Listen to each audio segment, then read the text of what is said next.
नमस्कार किसान भाइयों, मेरा नाम अविनाश मिश्रा है। हमारा कल्चर एग्रीकल्चर यूट्यूब के इस प्रोग्राम में आप सभी का हार्दिक स्वागत है। आज हम सब मक्के के बोनी से लेके कटाई तक की विस्तृत जानकारी को हम जानने वाले हैं।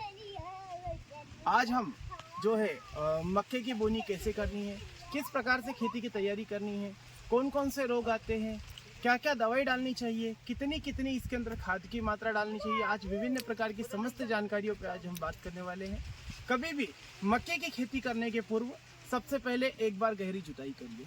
गहरी जुताई करने का पहला फायदा ये होता है कि इसके अंदर इल्ली के जो अंडे रहते हैं वो फूट जाते हैं, फफूंद वगैरह की जो रोग रहते हैं वो नष्ट हो जाते हैं और साथ ही जो खरपतवार के बीज हमारे रहते हैं वो नीचे चले जाते हैं। तो इससे हमारे को फायदा ये होता है कि खेत में खरपतवार की समस्या भी कम आती है। इसके बाद में हमको रोटावेटर करना है।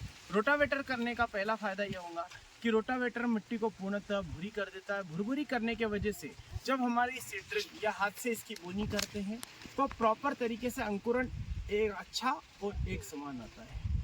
जब भी आप बोनी करने जाएं तो प्रति एकड़ आपको जो बीज रखना है वो 8 किलो प्रति एकड़ बीज रखना है।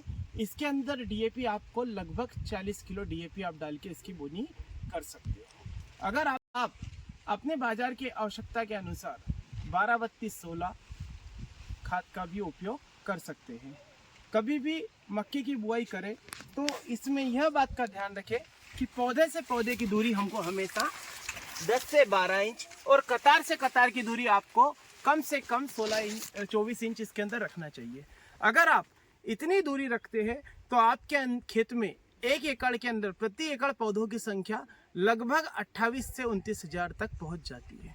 जब आपका मक्का 20 या 25 दिन की अवस्था पे हो जाता है इतना बड़ा, तो आपको 25 किलो यूरिया, 5 किलो जिंक खाद, 5 किलो माइक्रोराइजा भी देना चाहिए। इससे क्या होता है कि आपके खेत में फसल पूरी एक समान रहती है, एक समान बढ़वार आती है और पौधों को बढ़ने के लिए नाइट्रोजन बहुत ही आवश्यक होता है। तो उसके अंदर हम यूरिया के माध्यम से उसको नाइट्रोजन भी दे देते हैं।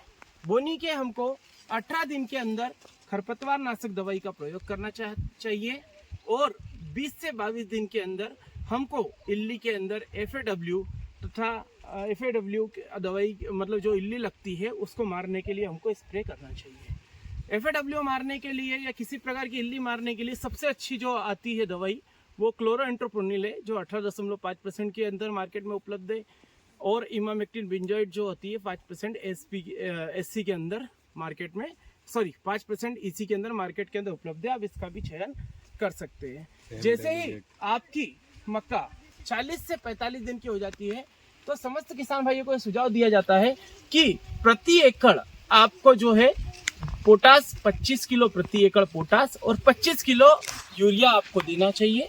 अगर आप इतना दे देते हो तो पोटास और यूरिया की वजह से क्या होगा, आपके दाने अच्छे बढ़ेंगे, पौधे के अंदर मजबूताई रहेंगी, पौधे के अंदर रोग प्रतिरोध क्षमता रहती है, दाने भरते टाइम पे दाने के अंदर चमक आती है, जिससे किसानों को अधिक उपज भी मिलती है। किसान भाइयों, पोटास जो है हमारे खेत में पौधे के अंदर थोड़ा सा कठोरपन लेकर आता है। तो इससे क्या होती है, हमारी फसल आड़ी नहीं गिरती, जिससे रोग प्रतिरोध क्षमता भी इसकी बढ़ती है। जैसे ही आपको दाना जो है आपका मक्के की पत्ती पीली पीली दिखाई देने लगे एवं भुट्टा पीला दिखाई देने लगे, उस समय हमको मक्के की कटाई कर लेना चाहिए, क्योंकि मक्के की कटाई का सही समय वही है। अगर आप मक्के की कटाई और गंभीर रूप से समझना चाहते हैं तो भुट्टे के अंदर का दाना निकाल करके दाने के ऊपर देखिए, अगर काले काले प्रकार का दाग अगर बन चुका है बीच में, तो मक्के की तुड़ाई करने का सही समय आ चुका है।